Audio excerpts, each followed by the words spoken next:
My name is Clark Kissinger, and I want to welcome you this afternoon on behalf of the Committee for Open Discussion of Zionism. The Committee for Open Discussion of Zionism, as we affectionately call it Code Z, was formed in September of 2007 in response to efforts by certain Zionist organizations in the United States to suppress any criticism of Israel or Zionism.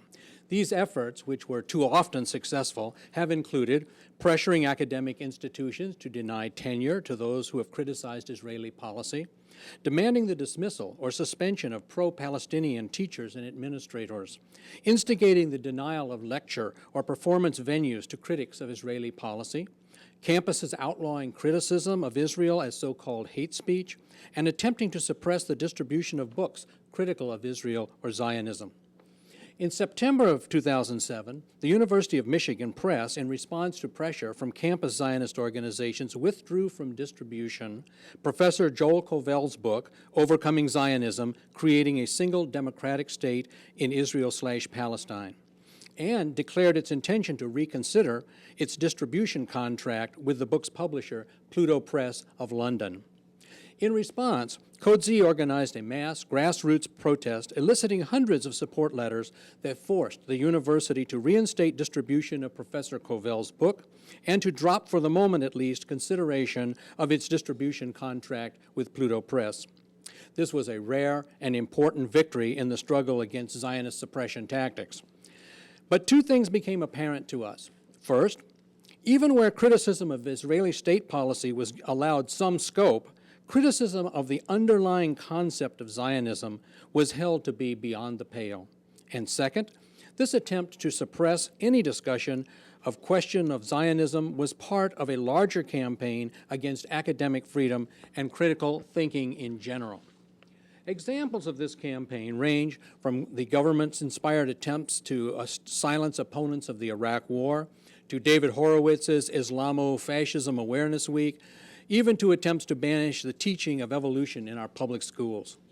Code Z was created to promote open discussion of Zionism, Israeli government policies, and the U.S. complicity with those policies through publication, education, and debate. We will continue to resist any efforts to suppress the public examination of these issues. An ongoing discussion of these issues, as well as the names of our honorary co-chairs and working group, can be found on Code Z's website, www.codz.org. Articles pro and con will be reproduced on the website, as well as commentary by Code Z organizers and supporters. Today's panel, Transforming Palestine-Israel into a Single, Secular, Democratic State with Equal Rights for All, an idea whose time has come, will be moderated by Rabbi Dr. Susan Einbinder. Rabbi Einbinder is currently Professor of Hebrew Literature at Hebrew Union College's Cincinnati campus. A specialist in medieval Hebrew literature from Europe, she received her doctorate in comparative literature from Columbia University in 1991. She was ordained by the Hebrew Union College in New York in 1983. Her first book, Beautiful Death, Jewish Poetry and Martyrdom from Medieval France, published by the Princeton University Press in 2002, treated the poetry of Jewish martyrdom as a form of resistance to conversionary pressure. A second book, No Place of Rest, Jewish Literature, Expulsion, and the Memory of Medieval France, will appear this fall with the University of Pennsylvania Press and treats Jewish memory of expulsion over the 14th century. With respect to more modern crises, she currently serves on the board of the Refuser Solidarity Network, the umbrella group for American support for Israeli refuser groups, Yesh Gevol, Combatants for Peace, and New Profile. Rabbi Einbinder.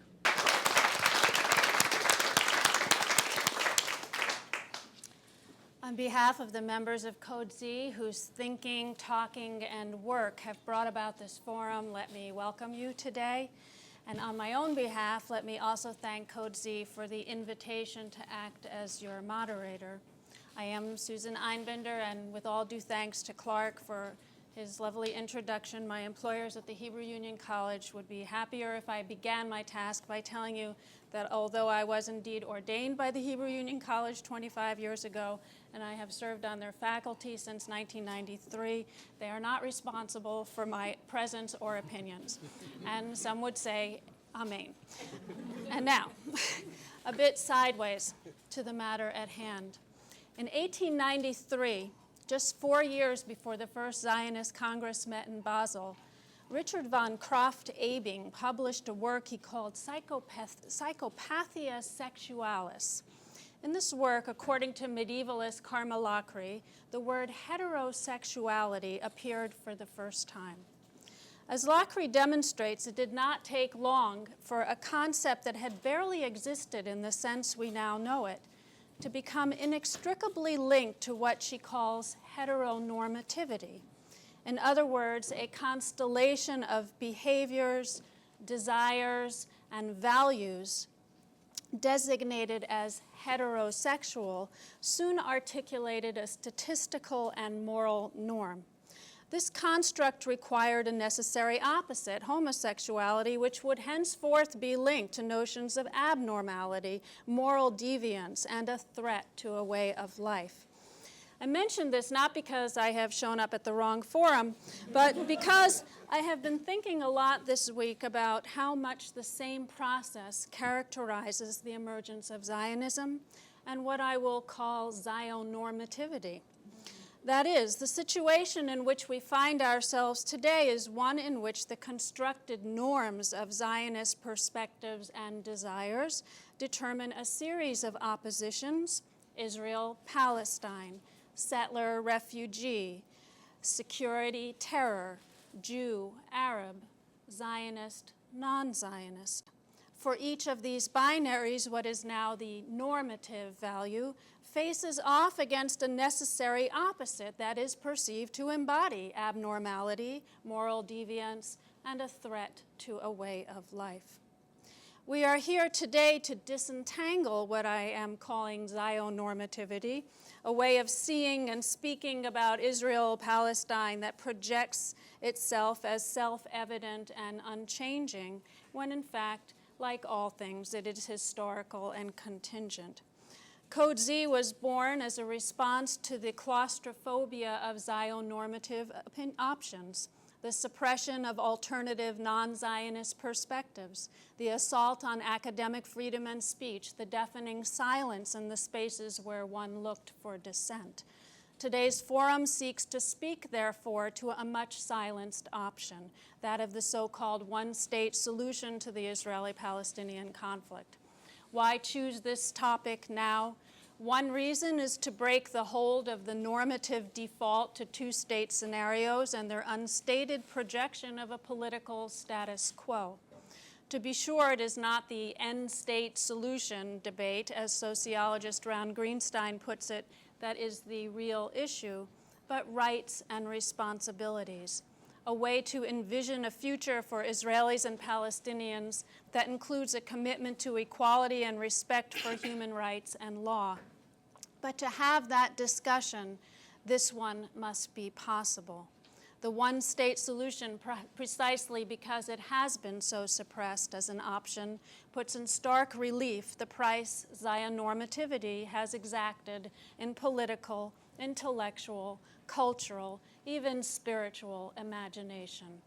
Let us begin to imagine again. Each of our four speakers today has embraced some version of what is called the one-state solution, although I suspect they don't all agree with each other. Today's first speaker, Kathleen Christison, is a former CIA political analyst and freelance writer. She will address some of the most frequently heard arguments opposing a single state in Palestine, Israel. Ms. Christison's remarks offer ways to counter the opposition to one-state theories and to challenge the assumptions and discourse that have come to frame this conflict. Joel Kovel, our second speaker, is professor of social studies at Bard College and editor of the quarterly journal Capital Nature Socialism. Opposition to Professor Kovel's book, Overcoming Zionism, was an early catalyst for Code Z's activities. Our third speaker will be Amaya Galili, born and raised in Kibbutz Amir in Israel. Ms. Galili is coordinator of education programs at Zochrot, a group of Israeli citizens working to raise awareness of the Nakba among the Israeli public. And our fourth and final speaker is Ali Abunimah, co-founder of the Electronic Intifada, an independent online news source on Palestine, and author of One Country, A Bold Proposal to End the Israeli-Palestinian Impasse. Each speaker will take about 12 minutes to present his or her thoughts, and then we will start fielding questions from the audience. For that purpose, you should notice pens and paper distributed among you. You can write your questions down either during the presentations or in the brief interlude afterward. And Donna and Nina at the end of the row there will be moving among you to pick them up or pass them down to the end, and we'll bring them up to me. We'll have a couple of minutes after the presentation if you want to think and wait a little bit. I should also say this program is being streamed live on the internet at mogulus, mogulus.com/Zionism Exposed. And on June 21st, the program will be broadcast again nationwide on free speech TV, it's my own writing, channel 9415 on the DishNetwork, and on public access channels throughout the country. My final remark is to ask you to please check your cell phones and make sure they're muted or off. And without further ado, I give you Kathleen Cristison. Thank you, Susan, and thank you to Code Z for this opportunity. As Susan indicated, I think if we hope to open broader debate on one state in Palestine, Israel, we cannot ignore the arguments of those who oppose a single state. So I'd like to tackle some of these, leaving out, because of the limits of time, most of the less serious ones. I'll do this in ascending order of difficulty. The first argument is that advocating a single state and the dismantlement of Israel would so frighten Israelis that they would become more resistant to making any concessions to the Palestinians. This position holds that threatening the future of Zionism would simply push Israelis into the arms of the right wing and actually cause greater ethnic cleansing and other depredations. This is the kind of argument one hears from people I would characterize as soft Zionists, people who, for all of their criticism of the occupation, don't really like to hear criticism of Israel itself. This argument is intended to be a debate silencer. It's a deliberate effort to cut off any discussion about the kind of solutions that these people don't like by using scare tactics. What I would say to this is that if we always refrain from speaking out for justice or from criticizing injustices for fear of emboldening rigid fundamentalists and reactionaries, we will never accomplish anything. If we had always trimmed our visions for fear of antagonizing bigots and strengthening bigots and right-wingers, slavery and segregation would never have ended. Apartheid would never have ended. We'll hear this argument frequently, but we should remember that its principal effect is ultimately to give oppressors carte blanche. The next argument is more complex. This is the notion that Israelis will simply never agree to dismantle the Israeli state, dismantle Zionism. Uri Avneri, whom I'm sure everyone knows, is a leading Israeli peace activist and probably the leading proponent in Israel of the two-state solution, put forth this argument in a debate last year, much publicized, with historian Ilan Pappé, the most outspoken Israeli advocate of one state.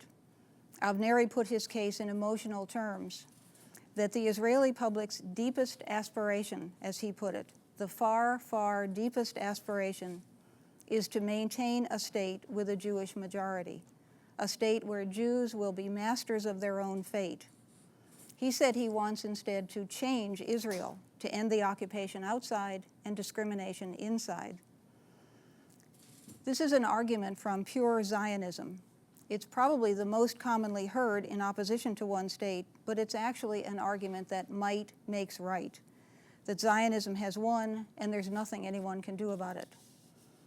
Avneri says he wants a state where Jews can be masters of their own fate, but he ignores the reality that Jews became masters of their own fate only at Palestinian expense, and that a two-state solution would fail to create a space in which all Palestinians, including the refugees, would be able to control their own fate. His magnanimity in wanting to concentrate on ending occupation outside and discrimination inside is possible only because he has forgotten or ignores the initial injustice against the Palestinians, which made the Jewish state possible in the first place. He has no interest, or seems to have no interest, in rectifying the injustice of the 1948 dispossession. Nor can he truly address discrimination inside Israel without addressing the reality that this discrimination arises precisely from Zionism's requirement that Israel be a specifically Jewish state.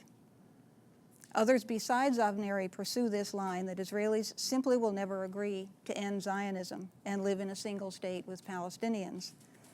Michael Newman, an American professor of philosophy in Toronto, is very clearly not a Zionist, but he believes somehow that the two-state solution is practicable, as he says, that it's an illusion and a pipe dream to advocate anything else, and that any debate about the wisdom or justice of establishing one state is just a sterile discussion, because it will simply never happen.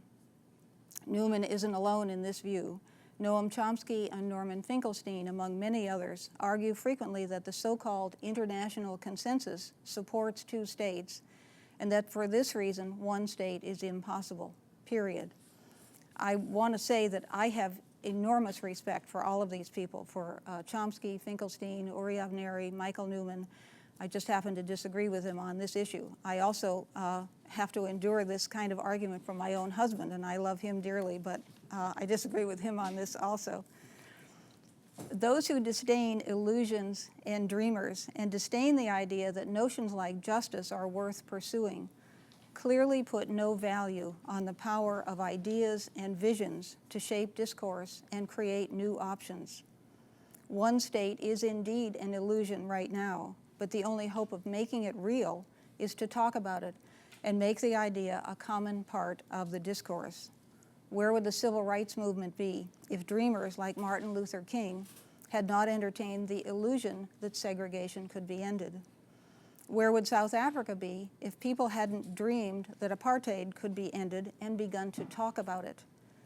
The fact that both the race situation in this country and the situation in South Africa are far from perfect doesn't diminish the achievements of dreamers in both cases.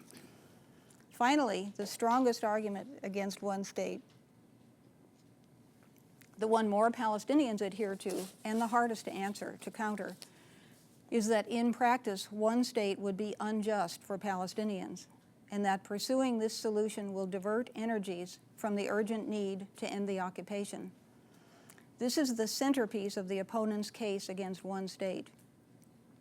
Israel would be dominant, they say, in standard of living, military power, level of education, technological capacity, per capita income.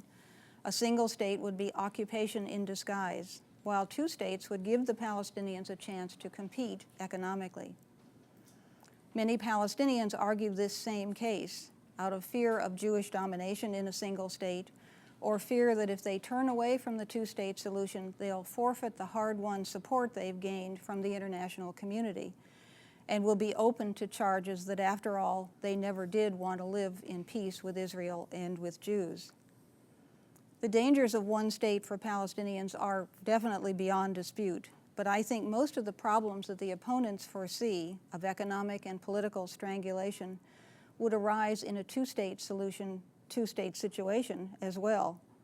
More importantly, the great advantage of a single state is that because Palestinians would have some guaranteed equality and guaranteed access to governance, all or most of the crippling restrictive measures imposed on Palestinians now would be eliminated.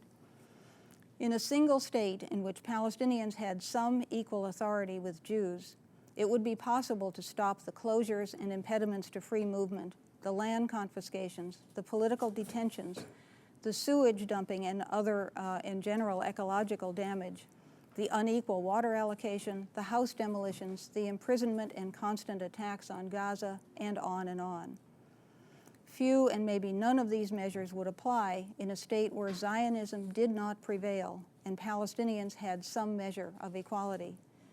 Many of these restrictions, on the other hand, would persist in any foreseeable two-state situation. A single state will obviously not be perfect. Israeli Jews would at least initially hold most of the power, and the potential for anti-Palestinian discrimination is a real concern. But the idea that this is a reason for foreclosing a single state is quite illegitimate. Blacks here were obviously horribly disadvantaged after slavery ended. Blacks in South Africa were also, and still are. But these realities did not prevent the dismantling of the oppressive systems. The notion that one must continue oppression and stop pursuing justice simply because the oppressor is dominant is clearly absurd. I'd like to say one more thing about the incompleteness of the anti-one-staters position. Most of those who adhere to the two-state solution start from the premise that the issue of the Palestinian refugees can be taken care of somehow in the Palestinian state, or can simply be ignored. But this fails to address what is the basic question of how true justice can be done to the Palestinians. The rights and the lives of those dispossessed 60 years ago would basically be ignored in a two-state situation. What it comes down to is the basic denial by these anti-one-staters of the root problem, which is Zionism. What we are talking about when we advocate one state is the fundamental alteration of Israel's founding philosophy, the ideology of Zionism, without doing injustice to Jews. Because of Zionism's long-term goals, two states will never be possible as long as Zionism remains dominant. When we reach the day that Zionism is no longer, and Israelis are ready to live together with and do justice to the Palestinian native population, there won't be any need for separate states. I don't think that this is an impossible or a naive dream. Zionists themselves are beginning to think it's possible. Their fear of being found out as perpetrators of a great injustice and of being overwhelmed by the sheer weight of Palestinian numbers is quite noticeable, particularly lately. So I'd like to end on this note, which I think is a positive note, with some observations by some of our one-state colleagues. The principles that they speak of are principles that place real hope in the decency of people, real hope that people will take responsibility for the injustices they've perpetrated on both sides. Evils such as apartheid, occupation, Zionism can be ended if they are not given free rein and total license. People don't kill and terrorize and oppress if society does not allow it, and this can be stopped. In a recent talk in Vancouver, Ilan Pappé, the Israeli historian, noted that there are no evil people, only evil systems. We can change the system by morally resisting Zionism's grip on Israel and on the American mind. As Joel has written, we need a creative politics that will dissolve Zionism's shield of legitimacy. This is a moral issue. Ultimately, Joel says, anti-Zionist politics must foster mutual recognition and restitution of humanity to all. It must undo the racist core of the Zionist state. And as Ali has written, Israel's might is useless in a struggle that is not about winning territory, but about securing democratic rights for all. Thank you.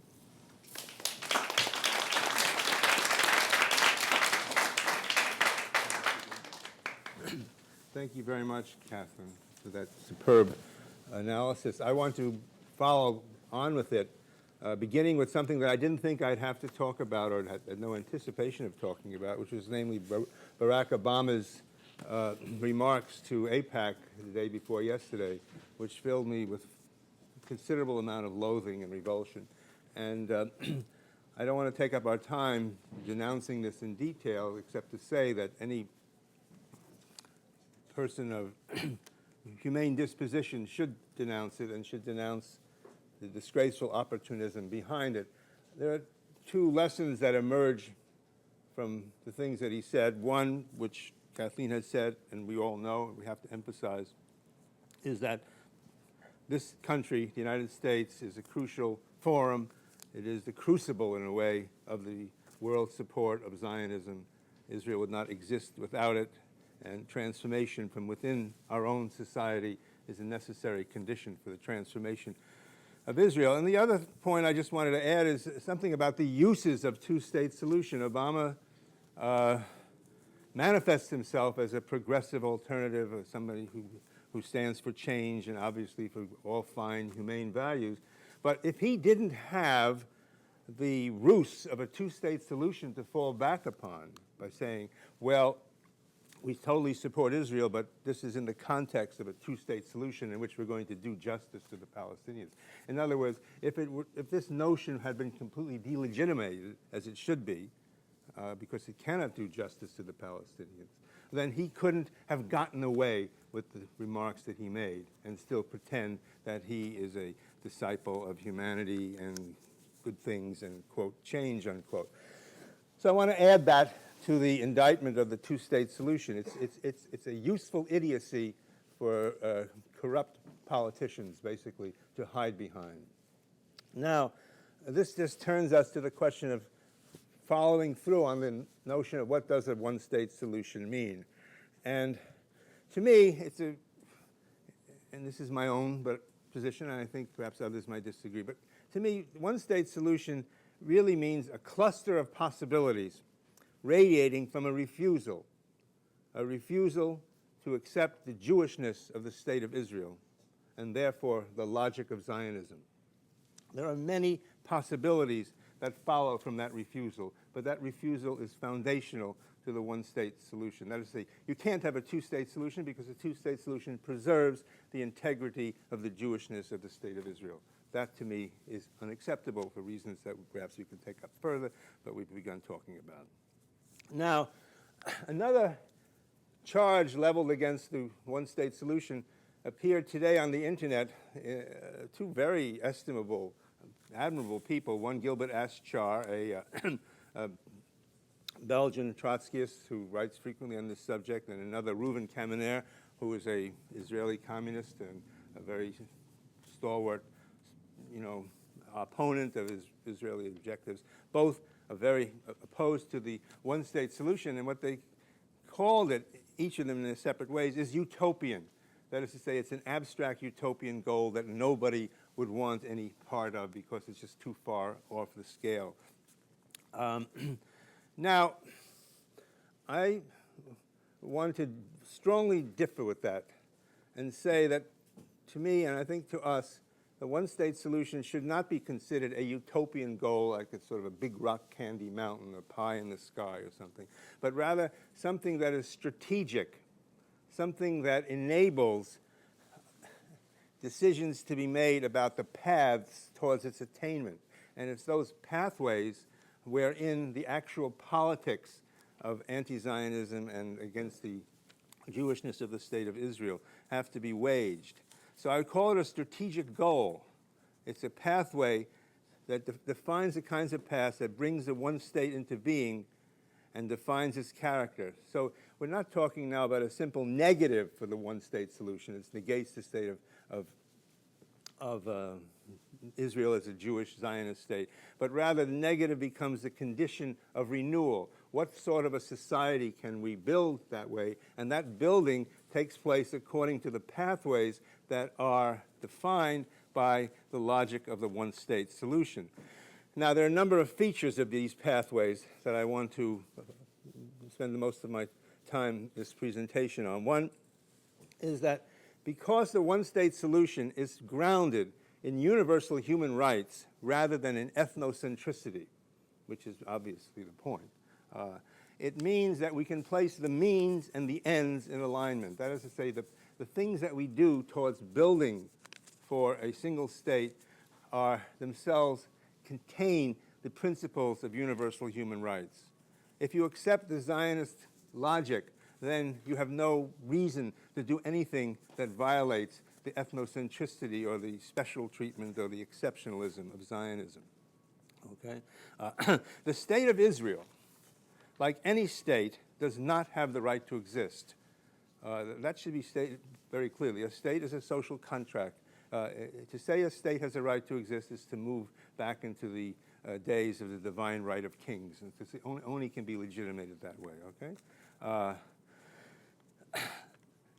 Zionism and the notion that there can be a Jewish democratic state is an idea, and no idea has the right to exist. Ideas are human concoctions that can be defeated by superior reasoning. The idea of slavery, the idea of the innate inferiority of women, these are just ideas. They can be annihilated. On the other hand, people have the right to exist. All people who are defined through certain identities, and these identities may have to change, but nonetheless, people have the right to exist. Israelis, as well as Palestinians, have this right, not just to exist as inert things, but to exist as human beings, which means to express themselves, however, in such a way that does not exploit others, and to live free from fear. Now, this means that the pathways towards a one-state solution have to emphasize nonviolence and have to emphasize strategies of reconciliation as a prime goal, which means, in effect, also recovering memory, recovering what is lost and split off from our humanity, which involves also a mutual recognition of the other. This is a whole complex of rather abstract-sounding psychological terms that actually are grounded in some very definite political practices, and I think Amaya will have more to say about that in the next presentation.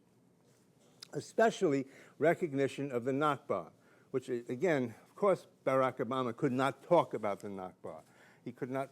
He can only talk about the two-state solution. If you talk about the Nakba, then you have to recover the memory of what was done in the founding of the State of Israel. The reference date becomes not 1967, which is a terribly important time, but 1948, which was the decisive time, the time in which the expulsion of the Palestinians, the grave crime upon which the State of Israel was founded, was committed. Now, there are ancillary goals that are even more extravagant sounding, but nonetheless have to be kept in mind, which define the paths towards a single state and have no necessary relationship towards a two-state solution. One is you have to eliminate the conditions that have enabled Israel to become a serial human rights violator, which indeed it has been. It's a machine for producing human rights violations, okay? Particularly its reliance on imperialism, which goes back to the Balfour Declaration. The early Zionists knew that they were too weak to gain their Jewish state by themselves, and they had to attach themselves to a great European power, even though they had hostility and contempt for Europe. Nonetheless, they became ancillary of the European powers, Britain, and of course now us, and this is the major issue that we're not going to have enough time to talk about today. But this is essential. Imperialism, of course, means the instrumentalities of global capitalism. Imperialism means militarism. It means cult of violence, of terrorization. All of these things are inherent in the practices of the State of Israel and Zionism, and have to be overcome in the pathways towards a single state. These pathways, therefore, demand globalized solutions. They cannot be, a single state cannot be done within one country. It must be the world coming together. It must be that we have to not just think about the Nakba, but respect the right of Palestinians of return. That is a fundamental point that will transform the given state of Israel into a single state. The one-state project, therefore, must be fundamentally socialist in orientation, and this will have to be worked out along the path to the one state. How? What kind of organizational means can arise to fulfill this? I have a suggestion just to put something concrete on the board. I think we need a tripartite global forum with three what we might call deliberative units on the practical emergence of one state. That is to say, there needs to be a world congress, if you like, with three factions, Palestinian and Israeli, and the third for global civil society, in continuous mutual interaction and regional and global meetings. This issue now must be put on the world agenda, the agenda of global civil society, the agenda of people within Palestine and people within Israeli society.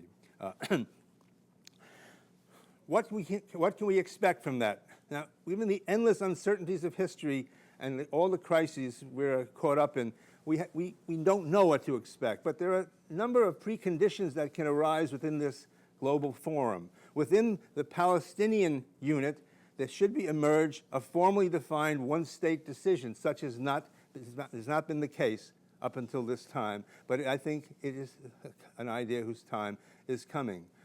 The expression of an Israeli will to make change is going to be even more difficult, but there is a saving group of people within Israel, and these people can also participate. And of course, in our society, strenuous, principled struggle against the Zionist lobbies is necessary. What can happen? Who knows? One possibility, demoralization within Israel as its endless corruption keeps unfolding, out-migration. 15% of Israelis have talked about leaving. At a certain point, a tipping can occur where more and more people start to leave. Loss of the demographic ground for the Jewish state now appears. Acceptance of an alternative in response, therefore, to pressure from the global forum. We don't know, but we know that this can be done. It is not utopian. It is a strategic goal. There are coherent pathways in this, that we can define. One last point. I'm sorry, I'm going to weave it over. I think it's necessary to release the full moral force engaged in Palestinian solidarity politics, which has been sequestered and suppressed by racism. The authentic spirit of the struggle for justice in Palestine. Think, what would Dr. King have done? What would Gandhi have done? And I think we need to see this as the moral equivalent of the anti-slavery movement, not because the formal slavery is the issue, but because we have here the capture and degradation of a whole people. A whole people has been captured and degraded. This is a very important recurrence in world history. Obviously, it forms the foundation of the Hebrew mythology, the very Israeli mythologies that animated Zionism, except now that they are Pharaoh, okay? And they have enslaved another people. This has to be brought across. This is the essence of the foundations, I think, of single-state politics. The logic of the book of Exodus, not myth now, but the product of a cruel history that can and has to be overcome.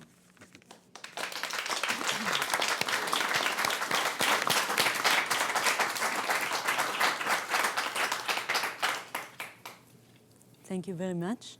I will continue from what Joel was saying, and we'll focus mainly about what we as Israeli Jewish in Israel can do to bring change in Israel. But doing that, I will start first talking about the change that I did in my life and my perception. I was born, and you know already, and raised in secular Jewish Israeli society, what we can call today a Zionist left, in Kibbutz Amir, next to the destroyed Palestinian village El Duara. My childhood playground was a hill full of broken stones. I played there not knowing that it was part of El Duara, a village like many, many others, whose houses were demolished. Inhabitants were expelled by the Israeli army in 1948 to become refugees. In the years after, I became a leftist activist in various social change organizations in Israel, believing that a change in Israel will come if we work at the grassroots level on issues of demanding civil rights and community empowerment. Parallel to this work and activism, I started to question the Israeli reality with a more critical eyes. I focused on the reality of what I saw around me, but learned history in order to understand it. But as I go along with this learning, I understood that 1948 was a starting point, and it laid the foundation to the continuing suffering of the Palestinians. I first noticed the importance of 1948 when I searched my grandfather's history. He came to Palestine in 1938. He built the kibbutz I was brought up in and was in charge of the kibbutz relations with his Palestinian neighbors. When I interviewed some of his friends, I noticed it was very difficult and shameful for them to speak about 1948, about what happened there. I didn't understand it in that time, but I started to question that thing and others to uncover layers that were hidden from me. In that process, I found out about Zochrot. Zochrot, which is remembering in Hebrew, is an Israeli NGO working since 2002 to raise awareness of the Nakba, the Palestinian catastrophe of 1948, and on the right of return. Zochrot was founded by people who recognized that the central trauma of the Israeli-Palestine conflict, the Nakba, was not being addressed in the Israelis' public discourse or even in most frameworks specifically intended to promote dialogue and political change. The Zionist collective memory exists in both our culture and physical landscape. Yet the heavy price paid by the Palestinians in lives, in the destructions of hundreds of villages, and in the continuing flight of the Palestinian refugees receive little public recognition. The Nakba is an unspoken taboo in Israeli discourse. Its memory expunged from official history of the country and from its physical landscape. Yet the Nakba legacy continues to unfold today in the institutionalization of inequality and violence, in the erasure of the past, and in the deterioration flight of the Palestinian refugees. We believe that we as Jewish Israelis have to recognize our responsibility for the Palestinian suffering from the Nakba and on, and to take responsibility. We are working in Zochrot to open a public discussion, Israelis and Palestinians, about the way the right of return can be implemented. Zochrot activities are on three main dimensions: landscape, education, and information center. For example, we conduct tours, signposting of Palestinian villages, of destroyed Palestinian villages, collecting testimonies, working with different groups on that issue, creating an educational packet for high schools, working to preserve the remains of the Palestinian villages, publishing a journal on the Nakba, having an art gallery, and hosting various lectures on the Nakba, and more and more. A democratic transformation of Israel should be done in partnership with Palestinians. Yet, each side has a different work and processes to bring along toward that change. The asymmetric reality in which we live and the asymmetric power imbalances means that the Jewish Israelis have much work to do, much more work to do. As I think about this, I will speak only from my side of the equation. I will focus here about what kind of work we, the Israeli Jews, should do. The first step, of course, is stopping violence, all violence. But for the everyday Israeli, it's too vague. It's not in our hands. In order to bring a genuine democratic change in Israel, one of the first things afterwards, and before that and during that, while we are stopping violence, is to start learning about the Palestinian Nakba, about the destroyed villages, the towns that were emptied by mass expulsions, the Palestinian culture which existed before the Nakba, and of course the Palestinian culture which developed afterwards. In Jewish Israeli society, the Nakba is a topic, as I said, we don't want to hear about it or talk about it. It elicits powerful responses such as guilt, fear, anger, and denial. But because it's so central to the ongoing conflict, it is imperative that the Jewish public be willing to open a dialogue about the Nakba, both with Palestinians and with Jews. To hear the stories of 1948, to acknowledge these stories, and ultimately to take part in repairing its ongoing injustice, not much is needed to learn those things. No revolutionary changes, no major investment of resources. It's enough to read books, take a tour, or listen to Palestinian testimonies. But it's mainly necessary to deal with what we learn and what it means. It's no accident that most Israeli Jews who grow up in Israel knows very little about Palestinian culture and about the Nakba. Learning about them is challenging. It cracks open the foundation on which we were raised. It unsettles the idea of Israel as a Jewish and democratic state, and contained a surprising dimension. Who knows what we'll discover if we start digging? Such learning will allow us to identify the connection between cultures and the context within which both societies exist, and perhaps to begin reformulating them. When I started to learn about the Nakba, it gave the Palestinian refugees faces and names for me. When I know the names of their towns and villages, their locations and their history, it reduces the fear of the return.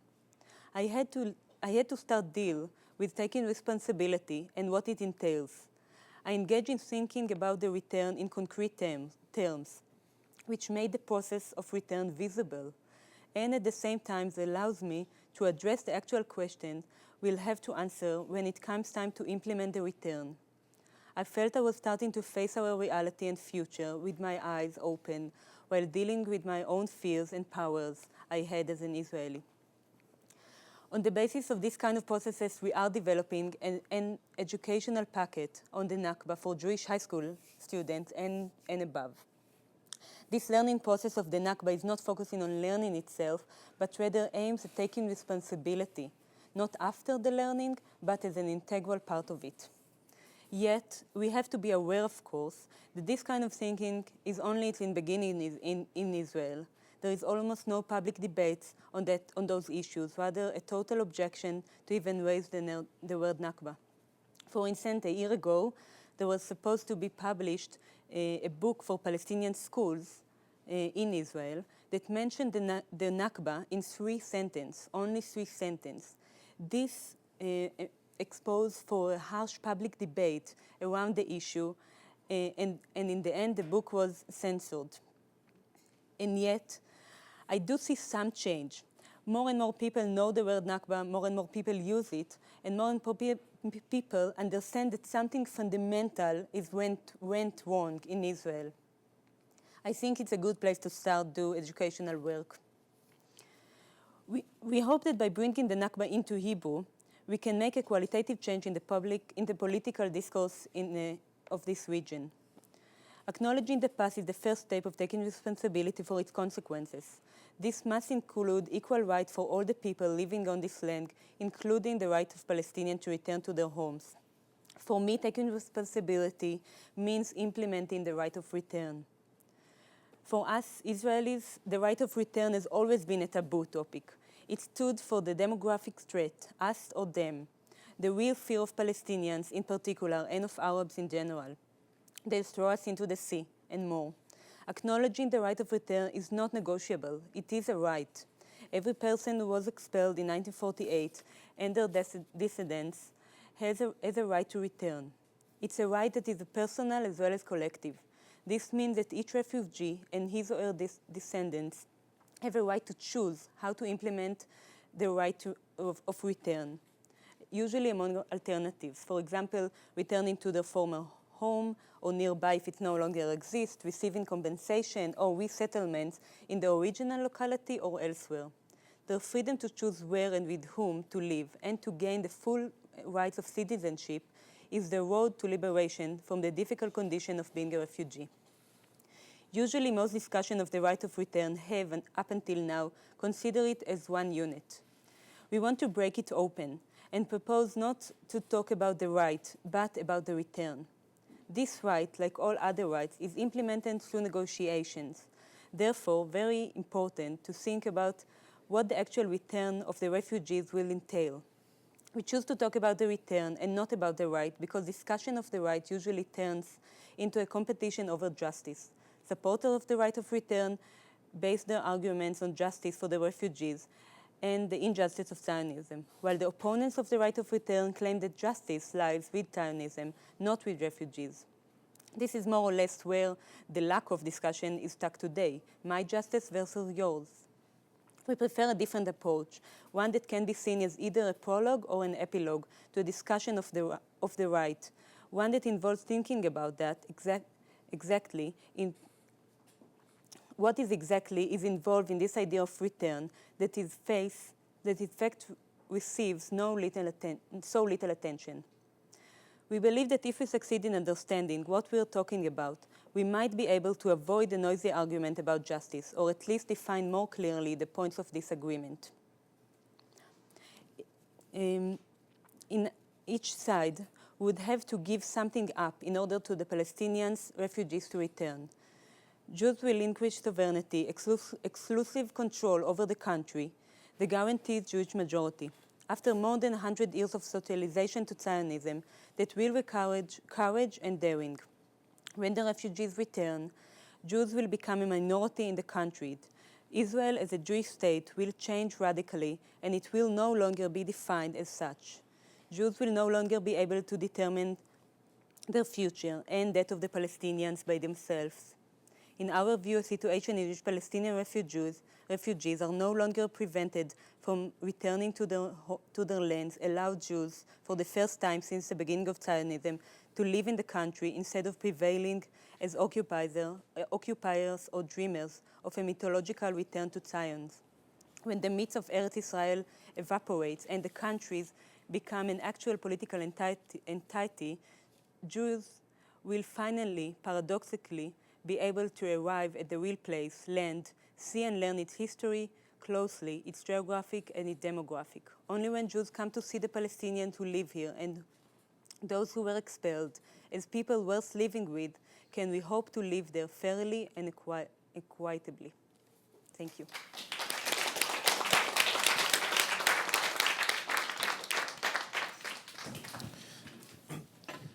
Usually having the last word is a great privilege, but in this case it's a distinct disadvantage to follow such eloquent statements and such complete statements. And so I will try to add to them rather than to cover the same territory. This month, this year in fact, Israel has marked the 60th anniversary since its founding. And Israel has attempted to make this into an international party celebrated complete with celebrities and politicians arriving.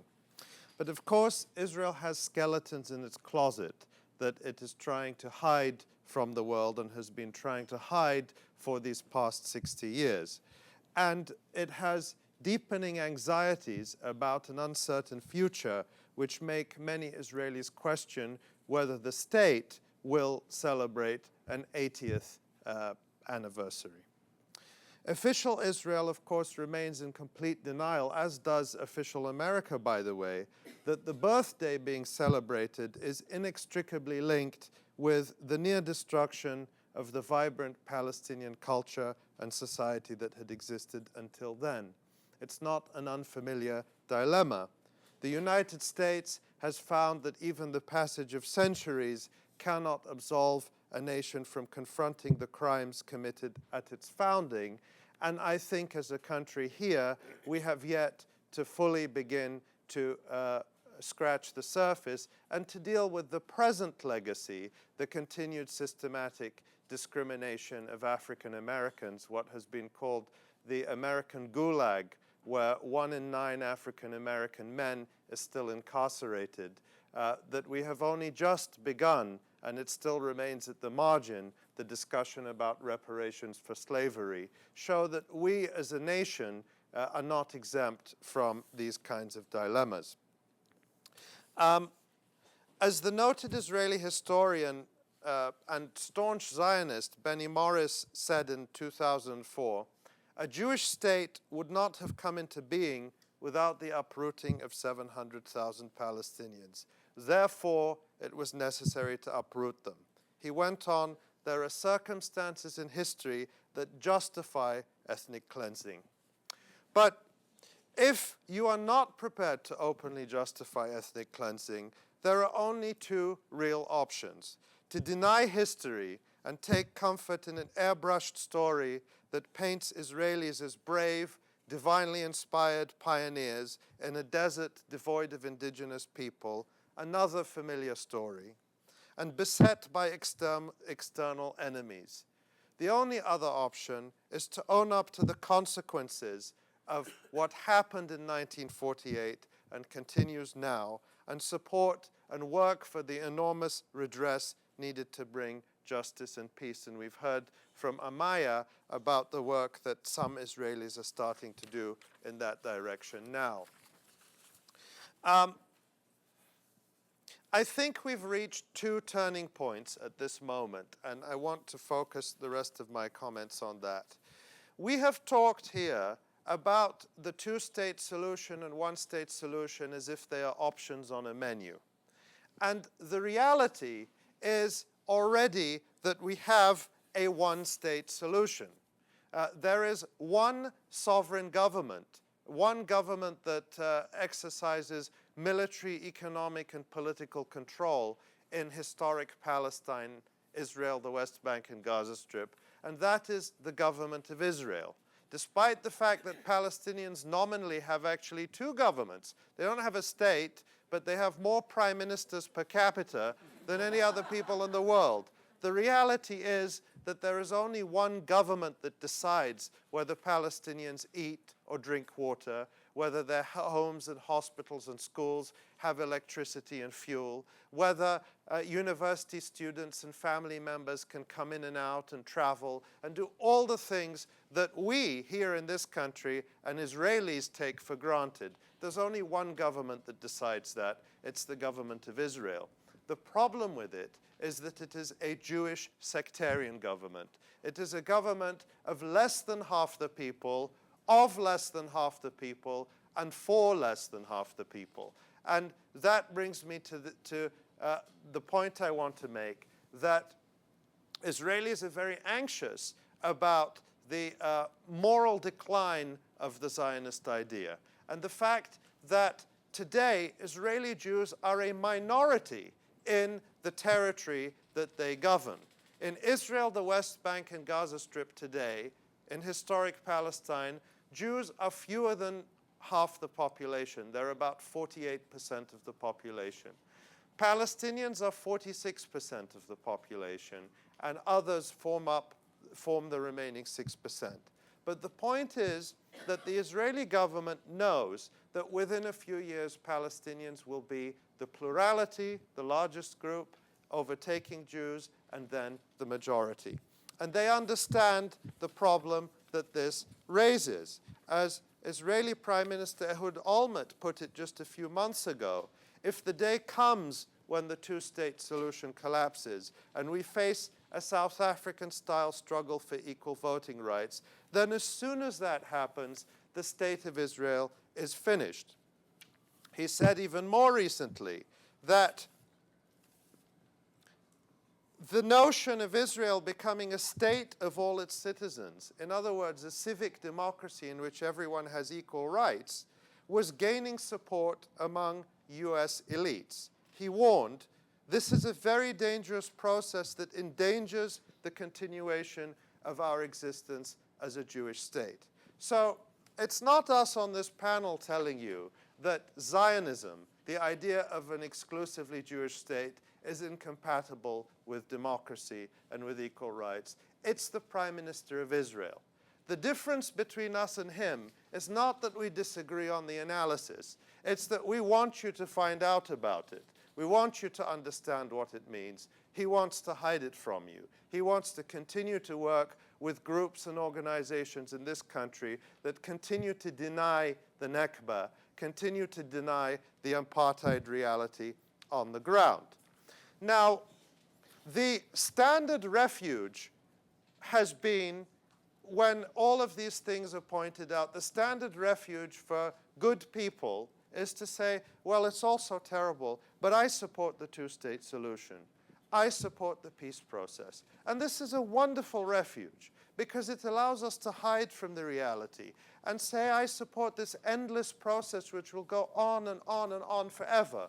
And as long as I support the process, I am off the hook morally for confronting the reality today of 1.5 million Palestinians in Gaza, 80% of whom are refugees from inside Israel being held captive, being held prisoners, without even the right to enter or leave their country, let alone live a dignified life on its territory.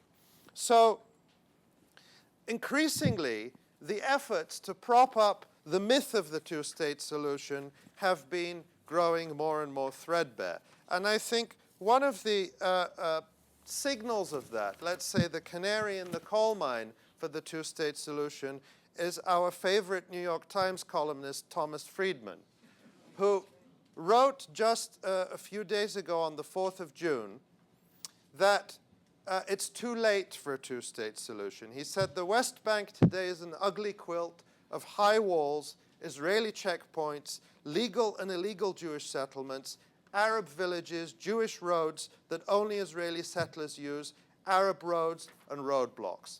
He concluded, this hard and heavy reality on the ground is not going to be reversed by any conventional peace process. Of course, he didn't embrace the idea of equality for everyone who lives in this territory. He came up with another scheme to try to defer that day, which is to try to bring back in the Jordanian government to rule the Palestinians. So where do we go? Kathleen Cristison, I think, very expertly refuted the arguments against the one-state solution. Now, I think we have to begin the work of showing how this is possible and what ideas underpin it. And that it's not only a morally desirable solution, but it is actually the most pragmatic and achievable. I, over the past year, have worked with a small group, an ad hoc group. There's nothing special about us except that we were in contact with each other, of Palestinian, Israeli, and other activists and academics. And we wrote something we call the One-State Declaration, which you can find just by Googling it. It's on the Electronic Intifada and other websites. And this was the beginning of an effort to articulate some of the foundational principles for a one-state solution, and not to say, here they are, you must sign up to them, but to invite people to discuss them, to debate them, to amend them. And I want to end by reading just the two first principles that we think are fundamental and that we shamelessly and proudly stole or borrowed from the South African Freedom Charter and the Belfast Agreement, which brought peace to Northern Ireland. And they say this: the historic land of Palestine belongs to all who live in it and to those who are expelled or exiled from it since 1948, regardless of religion, ethnicity, national origin, or current citizenship status. And the second one from the Belfast Agreement, that any system of government must be founded on the principle of equality in civil, political, social, and cultural rights for all citizens, and that power must be exercised with rigorous impartiality on behalf of all the people in the diversity of their identities. We chose those principles, and there are others. That's not the whole list, because these are two pragmatic examples where this was done. Each of them is different. Each has a different constitution, and each remains a work in progress. But these are real living examples of conflicts which were once called intractable, where people sat down and solved them on egalitarian and universal principles. And the lie that we have to stop telling ourselves and others is that Palestinians and Israelis are not capable of doing the same. Thank you.